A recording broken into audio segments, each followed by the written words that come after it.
bicycles to have repair stations as necessary as they move about their day. We also want to highlight for you the provincial ride-alongs and the work that we've done on the BC Building Code amendments. We've worked with provincial staff that actually facilitate the updates and the development of new BC building codes, and we brought them out on ride-alongs to experience what SANIC inspectors experience on a day-to-day on the field. In the field. And that's helpful to us, it's helpful to them in terms of developing new aspects of the code and just even guiding the implementation of the current code. And finally, the new heating oil tank rebates and energy home coaching program that we've implemented has been very successful in terms of transitioning people from oil tanks to alternative energy sources, heat sources. The overall budget for the department in 2016 is in keeping with previous years. You'll note on page 45 that there's no projected increase to the department's budget in 2016. There's no change in staffing, and our GHG has also reduced. In terms of challenges, we continue to balance demands for service, and that's always going to be an ongoing issue because the demands of the department are always going to increase and are necessary for a growing community. In the coming year, in 2016, a couple of the key initiatives, again, are outlined in page 47 and 48.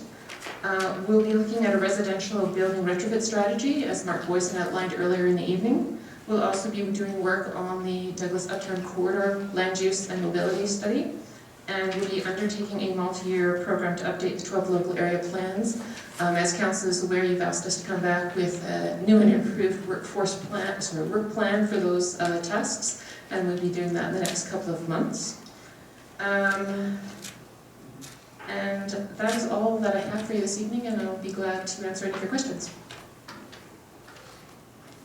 Councillor Plant, go ahead. Thank you, Mr. Mayor, and I now echo Councillor Ordill's comments about saying hello to you, Ms. Hosbanansky, across that black chasm.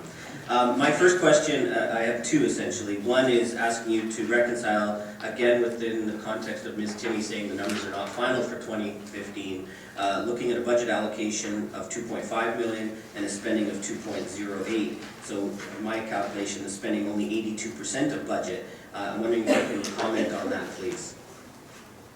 That's the reality of being a revenue department, and so we're expecting increased revenues, which obviously means that we would be coming in under budget projected again. We could be incorrect, but our best guess and conservative guess is that it would be increased revenues. Thank you. My next question is somewhat rhetorical. My experience as a council member during the past years, I enjoy reading the reports that come out of planning. It has been my experience that the reports take a little longer than I would like to see. Therefore, is there a correlation between the budget and the opportunity to have a sped up process for reports to come forward quicker? Yes and no. I mean, obviously it depends on how much you're putting through the system. When we have the realities of day-to-day staff, I mean, staff get sick, there's other things. So when you keep the staff levels lean, it's good because you're not spending too much money, too many taxpayers' dollars. But alternatively, it doesn't have the robustness when somebody may go away ill or they get called away on another urgent corporate matter. So if you add a person or persons to the system, it helps only if you don't increase the volume of expectations, because there's obviously a balance there when it's the right amount to get the speed that you desire for a report to be from the point of request to actually returning to the chamber. So, thank you. That does make, of course, sense. Obviously, if you have more staff, you think you can do more projects, and that's not what I'm alluding to. I'm alluding to reports getting through faster. So, my comment would be, can you provide... Perhaps I'll take this offline, but I guess my statement would be, rather than a question, is I'm looking for ways for us to have reports come faster. And anything we can do to do that, I think will benefit our municipality, and therefore, when I see a report that actually, and I appreciate that you're a revenue generating department, but when I see such a decrease in budgeting for next year, while I know that makes the grumpy taxpayer of the region happy, I can't help but think for those people who are waiting for things to come through, they're going, well, why aren't they trying to address that area? So I would welcome a reporter even further into the budget process, and I'm only one member of council, I acknowledge, but to see what could be done to expedite things. Thank you, Mr. Mayor. Thank you. Councillor Haynes, then Workman, then Rice. If I may, first of all, thank you for the planning reports. It's one of the documents that we see most of the results of the work that come forward. Could you give us an update? There was a motion from council for a review of administrative efficiencies in the department, and I think that may help to address some of the questions of my colleague. Yes, that report will address some of the issues and undoubtedly raise other questions that we can further pursue if so directed by council. I would anticipate in the next 2 months, and I know that's not as fast as we'd hope, but right now we're trying to move through development applications and get a handle on those before proceeding with additional work. Thank you. Councillor Workman? We'll keep on beating up on this one. I guess my question too is not putting more money into the system, but can we, and when I say we, staff, council, and the community, just do things a whole lot smarter and more efficiently? And I think we all have a part in it, but I really believe we have to do it better. Just a comment, not a question. Thank you. Councillor Bryce? Thank you, Mr. Mayor. On the issue of the multi-year program to update the 12 local area plans, when this came before us, we were a little horrified at how extended it was going to be for implementation. And I see we're going to get back a report, and the report will be probably the easiest part, because the implementation, have you turned your thoughts to the next sort of 5-year period as to what increases in budget will be required in order to fulfill that report once it comes back to us? I can't give you the exact cost or even a good benchmark order of magnitude. It really depends on the speed expectations regarding the delivery of the local area plans and the corridor plans, as well as, I mean, you can consult over a period of 24 months on a plan, or you can look at an abbreviated plan that really focuses on the key issues that you need to get to, and that would be done more cheaply perhaps over the period of 12 months. So it really depends on those two key things. My anticipation based on the initial feedback from council is it's probably reasonable to expect that you would have an increase if you wish to do all of that work more quickly than what we presented 2 months ago. Councillor Bryce? Thank you, Mr. Mayor, and thank you for that information. Obviously, you know, at the macro level, we all understand that. Does your department sort of put a sort of dollar amount, for instance, with 12 local area plans, what would a local area planning exercise cost? Would it be 200,000? What's the figure that you would attach to a single local area plan? The monetary figure was roughly $100,000 per local area plan, such as an area defined by Gordon Head. And that would also be that would be separate from the cost of one full-time staff member that would be allocated for either period of 12 to 18 months. Thank you. Are there any more questions from council members for our Director of Planning? All right, seeing none, let's move to the last section then.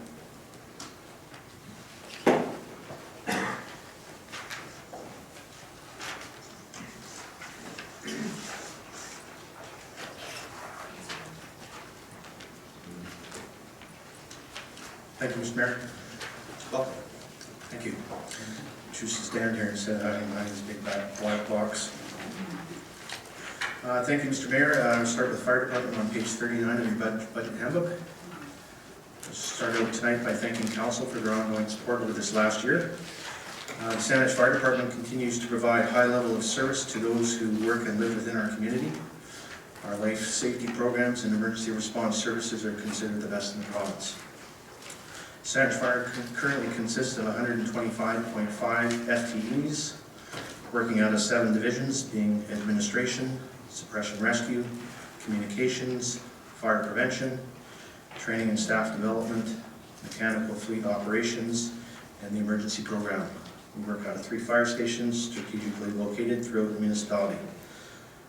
In 2015, our suppression rescue division responded to 4,500 incidents compared to 4,100 incidents in 2015.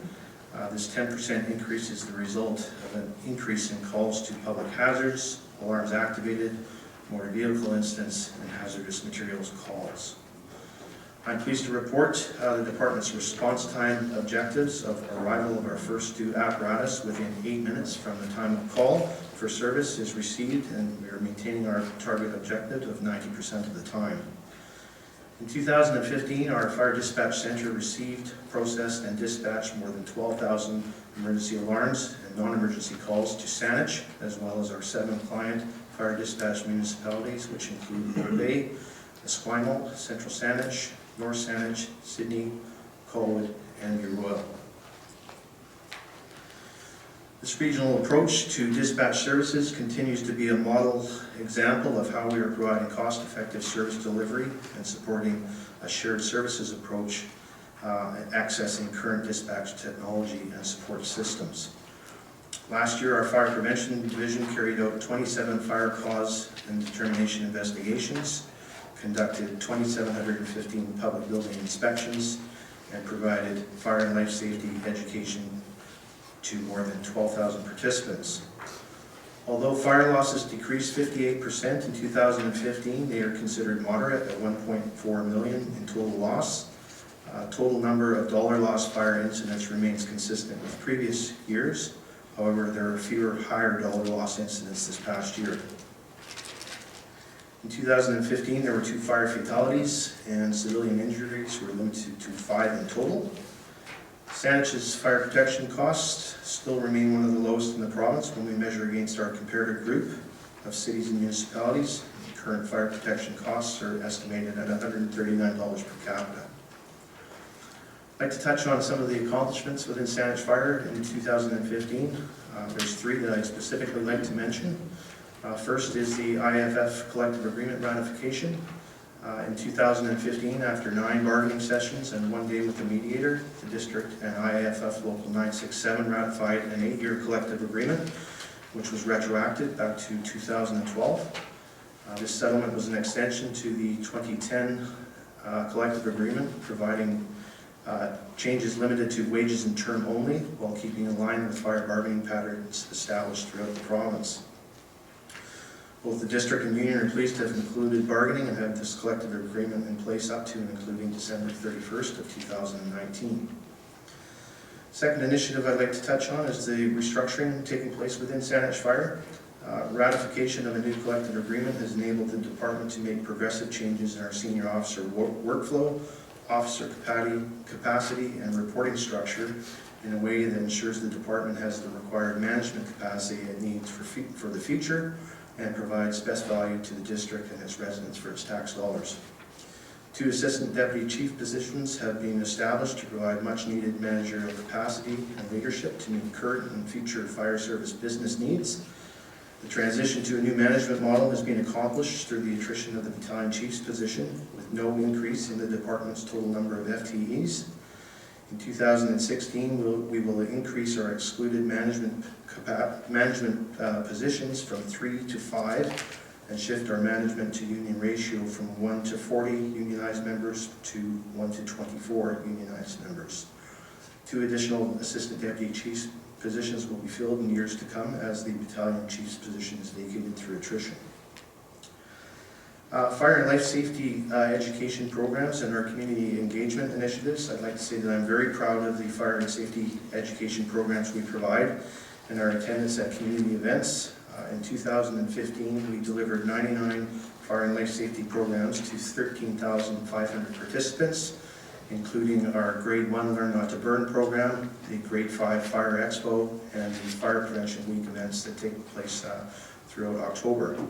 Our suppression rescue members attended 44 community events and provided 40 fire station tours attended by 16,800 citizens.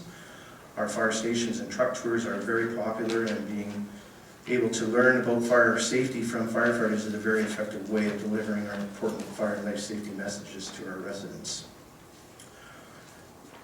2016, I'd like to speak specifically to 2 department priority initiatives. First is the CREST migration to the Industry Canada dedicated public safety radio frequency.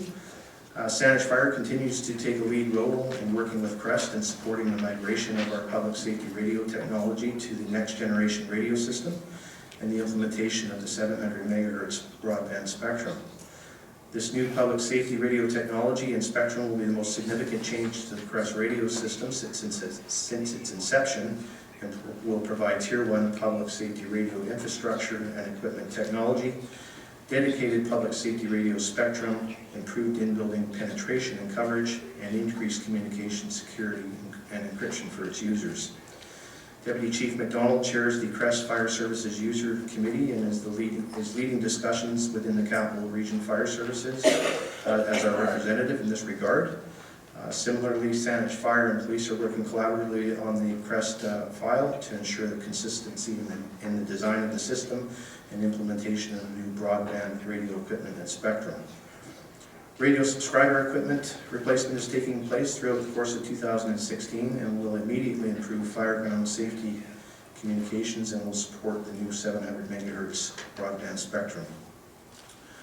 Enhancing municipal emergency management capabilities. A municipal emergency information working group was established in 2013 to review Saanich's current communication capabilities and to identify and make recommendations to how Saanich will disseminate public information in the event of a public emergency. Phase 1 of this initiative was developed a report which identified a variety of new processes and technology to allow us to reach a wider audience quickly, to send and receive emergency alerts to the public and staff, integrate information sources for situational awareness, and be responsive and informative in real time, overall instilling public confidence. Phase 2 of this initiative will continue in 2016 and will focus on implementation of priority actions and opportunities identified, including the use of social media, the municipal website, and staff and community alerting systems. For 2016, the department faces one significant challenge that I would like to highlight, and that is with our fire stations and our facilities. The department continues to work with finance and engineering departments to address both short and long-term facility needs through the development of a strategic facilities master plan. The department is participating with administration, finance, and engineering in the Safe Community Team Group initiative of developing a long-term critical infrastructure strategy for our aging municipal facilities. Short-term fire station upgrade and maintenance issues remain a priority and are presenting challenges with aging facilities. Similarly, gender-neutral facilities, apparatus and equipment storage, office space, and adequate crew living space and quarters are significant challenges to overcome. If I could speak directly to the fire department's proposed budget for 2016, speaking to the budget summary table on page 39 and the core budget overview on page 42 of your handbook. The fire department's proposed budget for 2016 of $17,103,900 represents a 5.15% or $837,500 increase over the 2015 budget. FTE changes are 0.33 of 1% and are reflective of the transition from battalion chief to assistant deputy chief positions. The carbon footprint, as you've heard previously, is reflective of reduced natural gas heating consumptions within our fire stations. The budget increase of 5.15% relates primarily to non-discretionary costs. The collective agreement increases of 2.5% in 2016 for IAFF personnel. Wage increments for IAFF, QP, and exempt staff moving between pay classifications. Adjustments to benefit loading to reflect current benefit costs.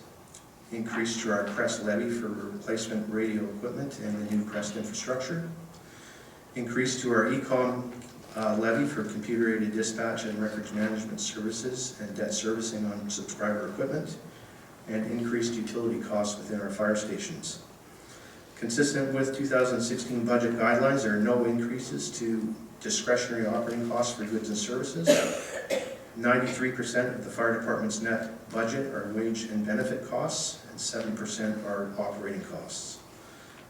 Just wanted to speak specifically to a couple of the budget anomalies that you will see on page 42. Specifically within administration, you'll notice there's a 29.29% increase within that budget, or $369,000 $1,900. This is a reallocation of existing budget funds from the Suppression Rescue Division being moved over into administration, as well as there are some wage increases and adjustments in there for keeping exempt staff. And this is where we also show our increases with regards to the CREST radio system. The other number I'd speak to would be in the dispatch and communications section of 6.74%. This again is reflective of ECOM and our computer-aided dispatch and record management service charges through ECOM, as well as collective agreement wages on top of that.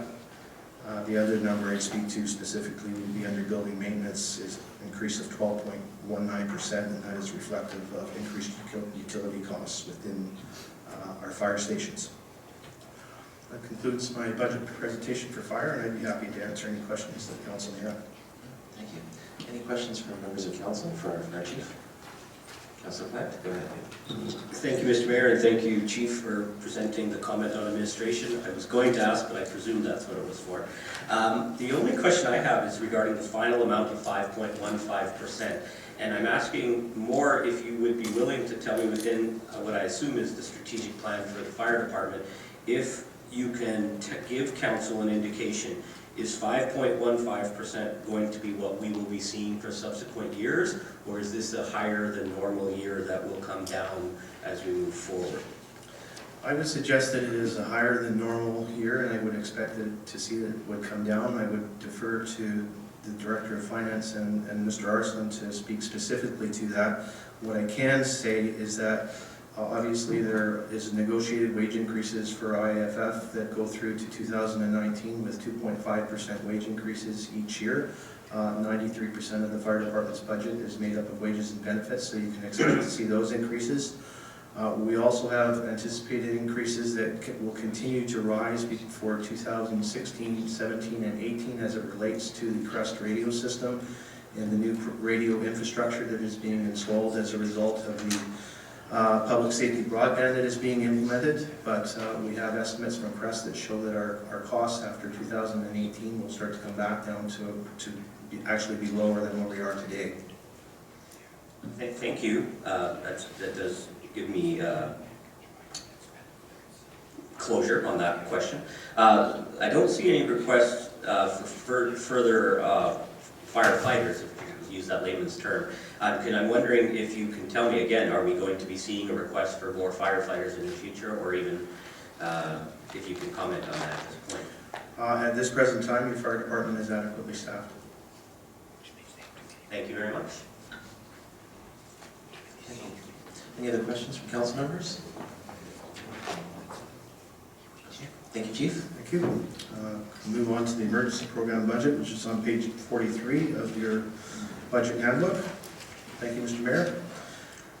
The Saanich Emergency Program supports efforts of the municipality to prepare for, respond to, and recover from major emergencies and disasters such as earthquakes and large well-event urban winter-based fires.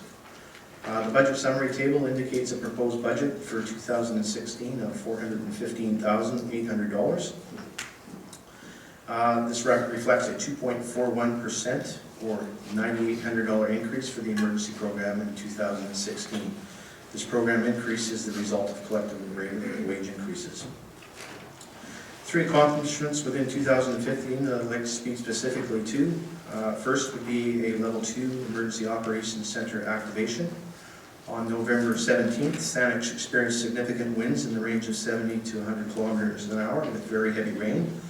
The Municipal Emergency Operations Center was active at a Level 2 capacity to support responders from our various departments at the site level. Staff were on hand from fire, police, engineering, and the emergency program to prioritize response actions, coordinate resources, and provide public information related to the response in the event. That afternoon, Public Works received 90 reports for flooding. Parks responded to 22 calls for downed trees. Police responded to 16 calls directly related to the storm. The fire department responded to 36 calls, and fire dispatched an additional 32 emergency incidents to our dispatch clients. Second accomplishment I'd like to speak to is neighborhood and community emergency preparedness. The emergency program continues to use a team of 8 volunteers to increase its capacity to provide presentations.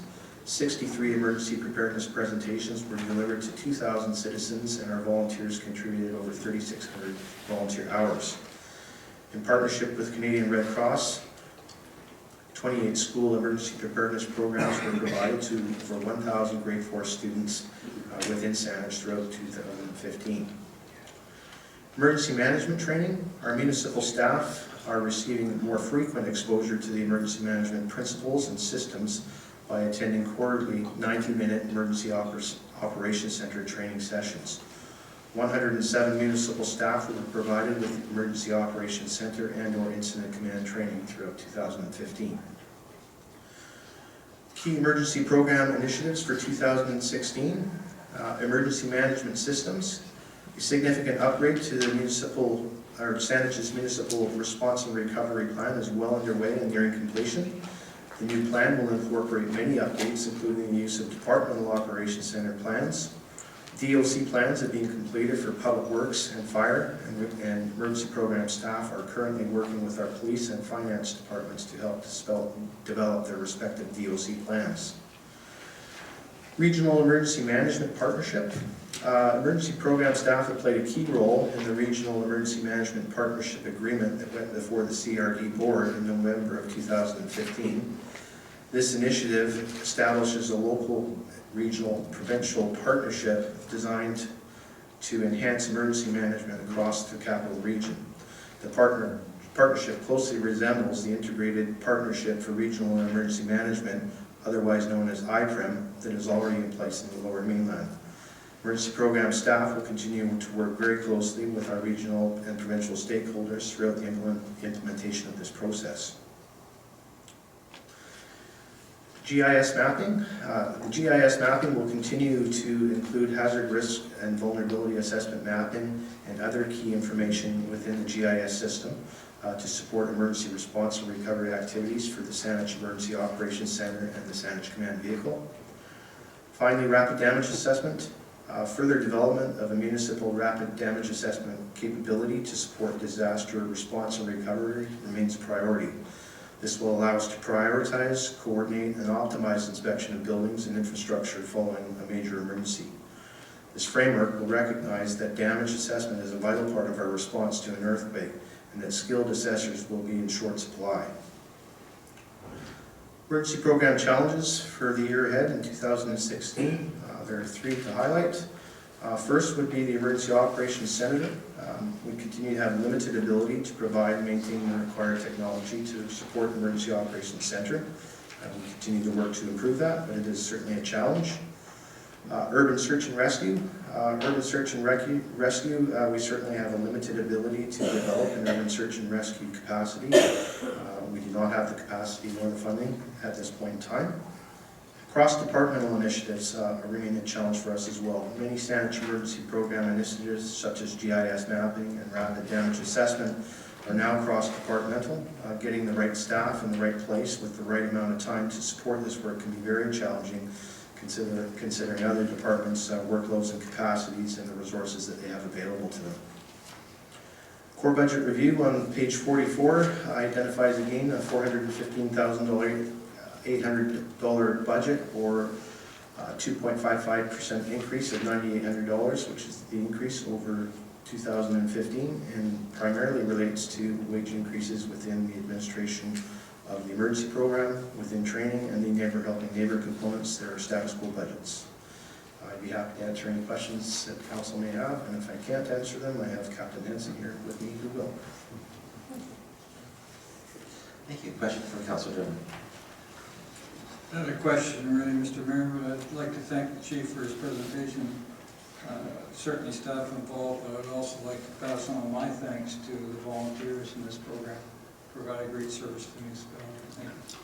Thank you, Councillor. Any more discussion or questions from council members? All right, seeing none. Thank you so much, Chief. Thank you. So that brings us to the end of our presentation. Councilor Plant and then Councilor Martin. Thank you, Mr. Mayor. I'm not going to move adjournment at this point. I would like to ask, can I at this point ask general questions of our Director of Finance, or is there another evening that's intended for that? It's all right. Thank you. It's a question through you to Director Tinney, and perhaps will involve a Director of Legislative Services. Regarding the survey we do, I acknowledge that we ask people if they're getting good value, and they provide that. Do they know that the feedback they provide to us will be the primary determination of whether or not we're going in the right way with our programming? That's not accurate. Let me ask you. With our taxes. Because whether or not we're going in the right direction or not with our taxes is coming from that, yes, we're happy with, no, we're not getting good value. Because it's fine to deal with it in a hypothetical, are you getting good value? Yeah, I'm getting good value. Well, if it's going to go up 5%, you still think you're getting good value. So I'm just wondering, when we do that survey, what does the public know about where that data is going to be applied? Through Mr. Mayor, I certainly would defer to my colleague about, what level that plays in putting the budget together, because, as I recall, that's one piece that goes into moving it forward. But when the questions are asked during the survey, it is certainly identified to people that they are talking about taxes, but within a survey, you wouldn't have the person asking those questions go into that level of detail. So I would think that the respondent would certainly imagine that that is something council would look at. Whether they would think that that's the only thing that council would look at, I can't tell you. And it certainly isn't, and maybe I'll just leave it there. Yeah, my recollection from looking at the survey document and the script that is read through, I don't believe seeing there's a preamble that would state that this is what the information is used for. It would be a general knowledge of the respondent